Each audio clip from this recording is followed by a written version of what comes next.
So your smartphone is effectively an MP3 player, portable gaming console, TV, and netbook all in one small package. No wonder it needs a ton of energy to power up, so its battery better be good. What can we do to make it last? Certainly not charge it all night long. It's a basic thing. You want your phone fully charged in the morning, so it'll last through the entire day away from the comfort of your home. Been there, done that. And even with cutting-edge smartphones that can charge to max capacity in a matter of an hour, there's no guarantee that you'll remember to charge it in the morning while you're in a sleepy daze. Advice to leave your phone unplugged during the night may seem risky and counterintuitive. The worst fear here is that your phone will charge down while you sleep and won't see the dawn of a new day to wake you up like you're used to. Frankly, it sounds like a horror story to me. But still, you can't go against the word of science. Leaving your smartphone on a charger is bad for it. It's bad for the battery's lifespan. Most modern devices use lithium-based batteries. Even though they're rechargeable by nature and made with this process in mind, they're highly vulnerable to constant interactions with high-voltage electricity, like in the outlets of your house. Just imagine, if you're leaving your phone on a charger overnight every night for a year, it'll spend more than 3 months total in contact with raw electricity. This amount of stress on a battery will inevitably diminish its capacity.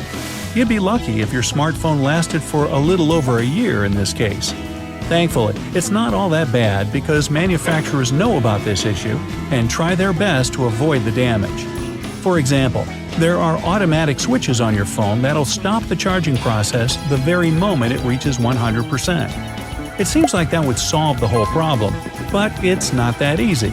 You see, when your phone naturally goes down to 99%, the charging will start all over again. Your phone goes from 99 to 100% charged and back many times during just one night, and this too can degrade the battery. Another thing you might take notice of is your phone charger. I know they seem to be simple, tiny plastic gimmicks to convert energy from an outlet to a USB plug. But if you pay close attention in a tech shop, you'll notice some of them cost a bit more than others. Good, high-quality chargers have special chips in them that prevent overcharging, so it's advisable not to skimp on chargers. This way, you won't spend much more money on a new battery or an entire smartphone too soon. And what about charging cables? They're also not just pieces of wire, you know.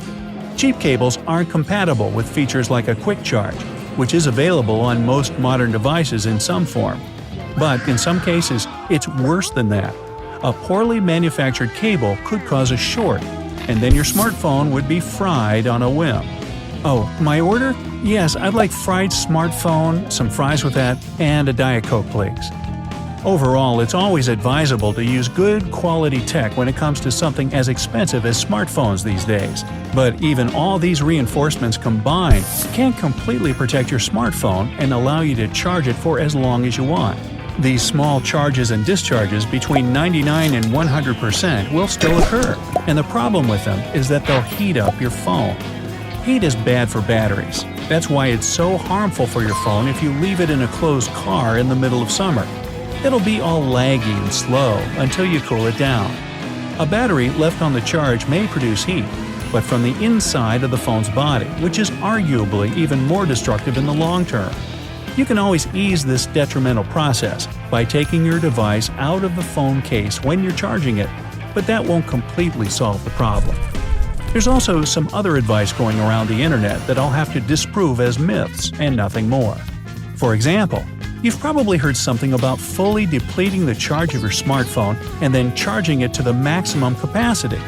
For the present day, this advice is almost completely obsolete. This is fair for devices from the past decade because they were using a different kind of battery, which were based on cadmium instead of lithium. These batteries had a real problem with memory. Not that kind of memory. It was more like the amount of charge was memorized by the battery. If it was charged to 30% regularly, it would be easy to get it to that amount, but hard to charge it beyond it. Have you ever gotten so lazy you can't even eat? Are you kidding? Well, that's kind of what was happening to those batteries. This effect was also called a lazy battery effect. Clever name, you think? Any modern lithium-ion battery won't get lazy like a cadmium-based one, so you don't have to worry about that. As is the case with the notion that the first charge should be a longer one, this is about cadmium batteries too, and based on the same problem I just mentioned. For a long time, there was little to no major breakthroughs in the way we power our devices, at least no sensible progress. The power of batteries grew to accommodate our devices, which needed more and more power, but the sizes have decreased, leaving less space to hold the battery. So, the advances in engineering new ways to manufacture batteries hasn't stopped. Scientists and engineers promise that soon we'll have another kind of lithium-based battery that will be able to charge in a matter of minutes and last for more than one day. And that's not the most insane new idea on the list. Can you predict what it might be? Tell me about the battery of your dreams in the comments. But now, let's move on. As you already know, wireless charging is a thing now, but it seems like scientists are ready to push it a step further. One of their new ideas is to make battery chargers that can produce energy from a Wi-Fi signal. The very thing that was making us spend the charge of our smartphones will also charge them in the future.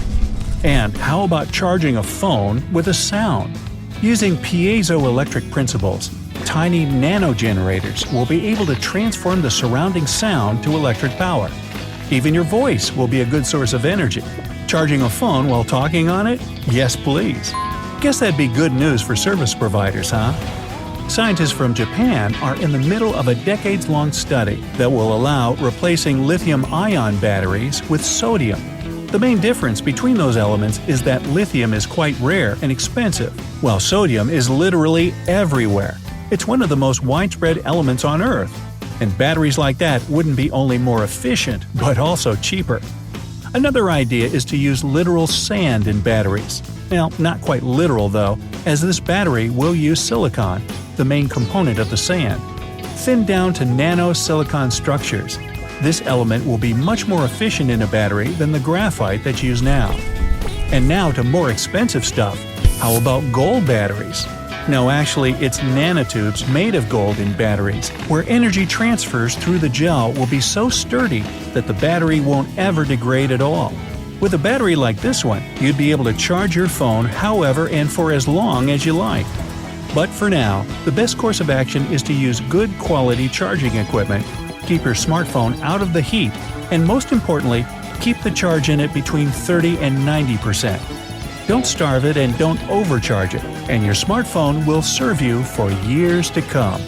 Or until the new whiz-bang model that you just have to have comes out.